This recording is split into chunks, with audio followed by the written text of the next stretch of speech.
खबर शामिल करते हैं फैसलाबाद से ब्यूरो चीफ सैयद अहमद रजा शाह से।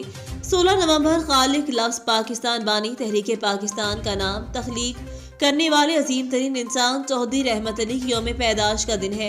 इस दिन की मुनासबत से समुद्री की हर दिलअज़ीज़ शख्सियत चौधरी अतीक शाहिद गुज्जर सदर कबड्डी एसोसिएशन तहसील समुद्री की जानिब से शानदार तकरीब का एहतमाम। तकरीब में तख्लीक पाकिस्तान की सालगिरह का केक काटा गया, जिसमें इलामा मौलाना मुफ्ती साजिद अली बारवी, शेख हारून अरशाद एडवोकेट, चौधरी अमजद रफीक पसवाल, मियाँ मुमताज़ अली, चौधरी अब्दुल शकूर महसी गुज्जर, डॉक्टर शहजाद नासिर, राना आसिफ नसीर, रफ़ीक अहमद सिंधी, बहावल शेर बट्टू, चौधरी सुल्तान गुज्जर, पीर अनीस गुज्जर अख्तर, चौधरी नदीम जट, चौधरी इरफान गुज्जर, इदरीस सिंधी, सैयद अहमद रजा शाह समेत दीगर अफराद ने शिरकत की।